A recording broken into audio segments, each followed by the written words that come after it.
Alright, hello and welcome to GTA 3 The Playthrough episode number... we're on 12 now, I think.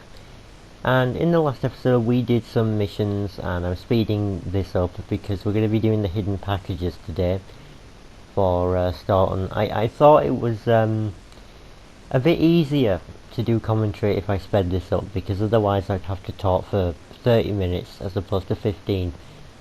So, I do have things to say, but let's just quickly talk about what we did in the last episode. We did missions like Cambu Bust Out, Sayonara Salvatore.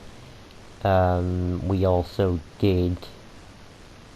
I think we did Paparazzi Purge as well. I think that was the last thing that we did.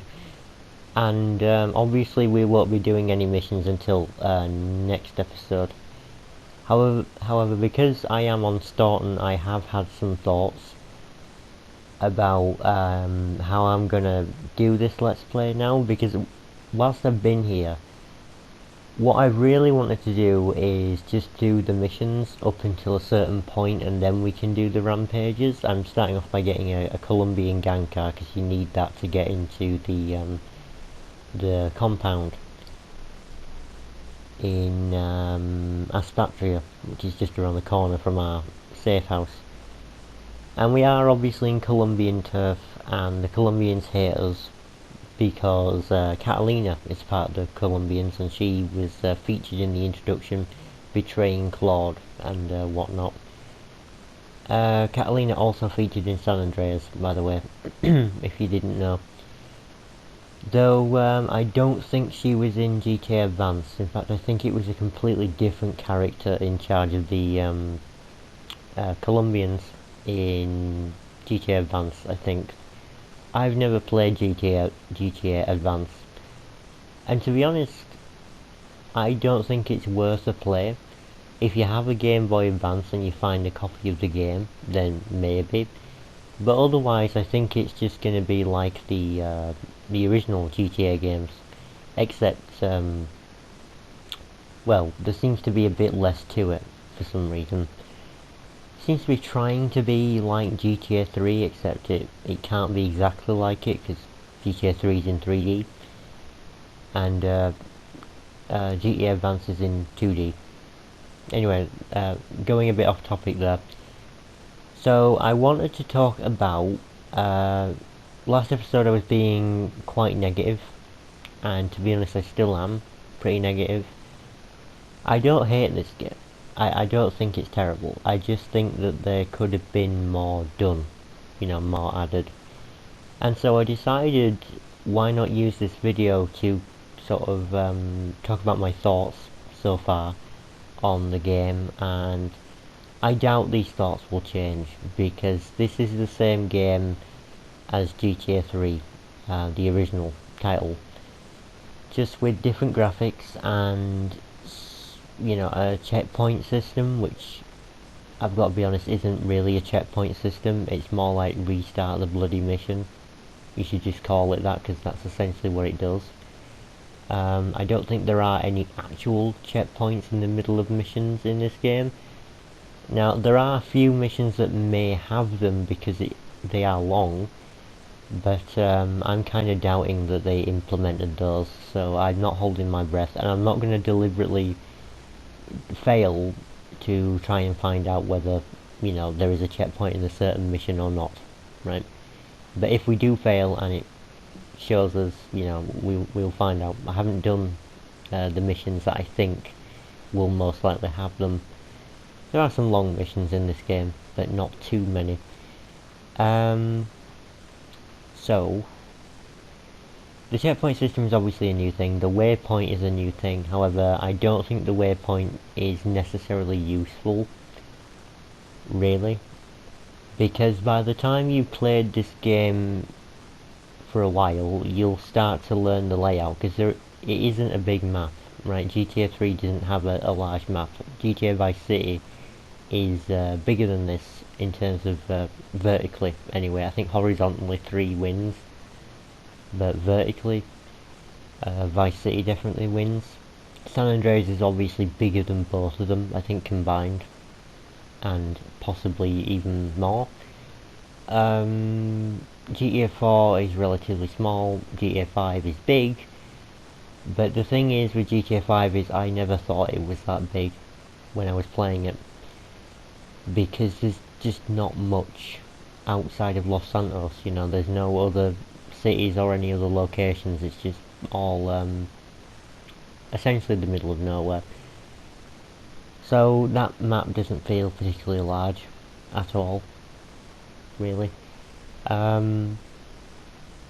So with that in mind, the only other addition that I can think of in this game is that some, well, over there you saw some concrete being laid for the bridge. I'm not sure why that's there. I don't understand why it's there, because you can just drive through it as if it wasn't there. So that's a bit of an oddity. There are a few textures that are missing. I noticed one of the banners in Chinatown doesn't have the writing on one side.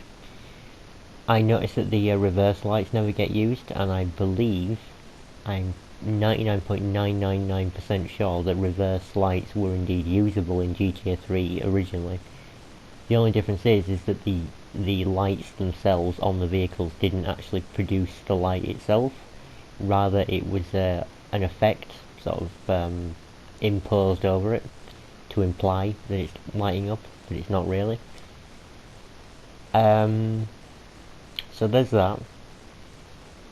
They added a radio station wheel, which, to be honest, I didn't even know existed until I accidentally held down the button on Staten Island when I first started out. They added a weapon wheel, which I keep forgetting to use.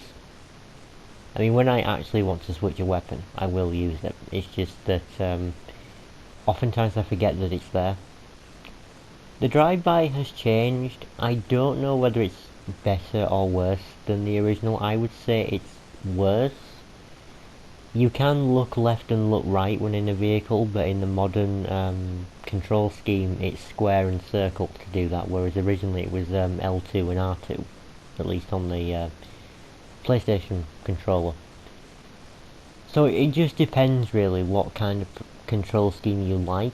Obviously if you're driving with the triggers it's a bit easier to vary the amount of throttle that you put in, but I don't really use that. It's either full throttle or nothing for me in 3D GTAs. However, if we do want to slow down a little bit we can make use of the triggers, so I suppose that's nice. The lighting effects are nice. I think the environments are good. I like the way they've been redone, however, well, not redone, sort of retextured, cleaned up a bit. I think the game looks more detailed this time around, obviously, because we're on a higher generation console.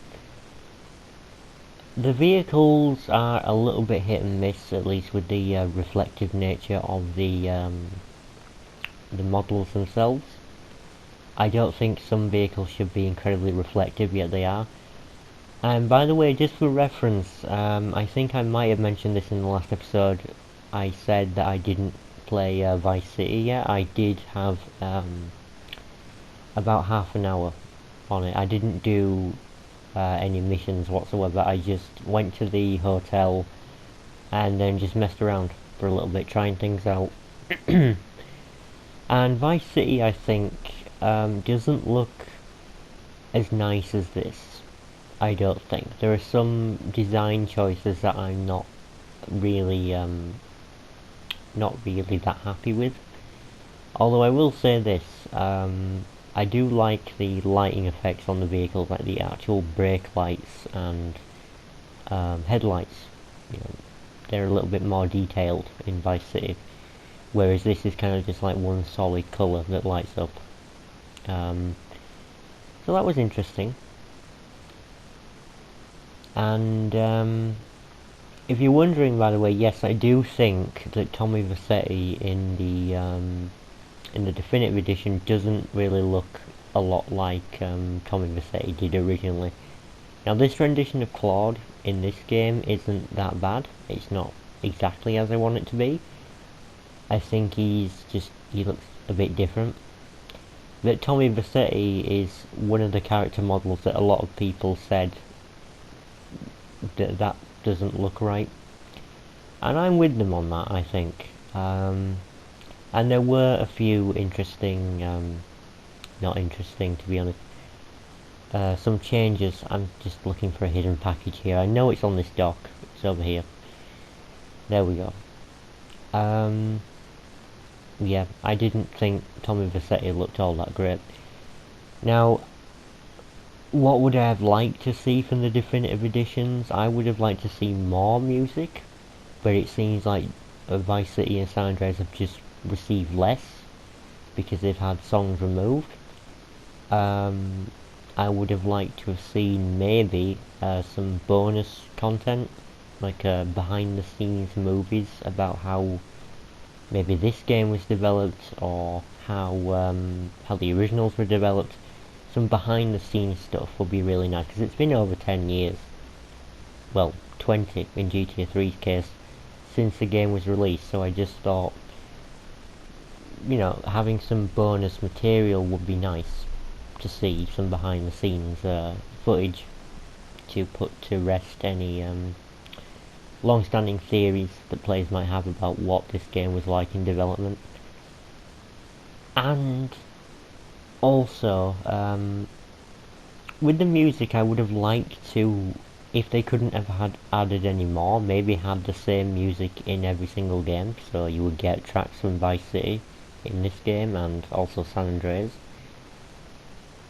I know that would be anachronistic with the time periods, because GTA San Andreas, I mean, Vice City was in 1986, and if you had songs from 1990, I don't know, 2 or 1, then it wouldn't make any sense in the context of the actual time period.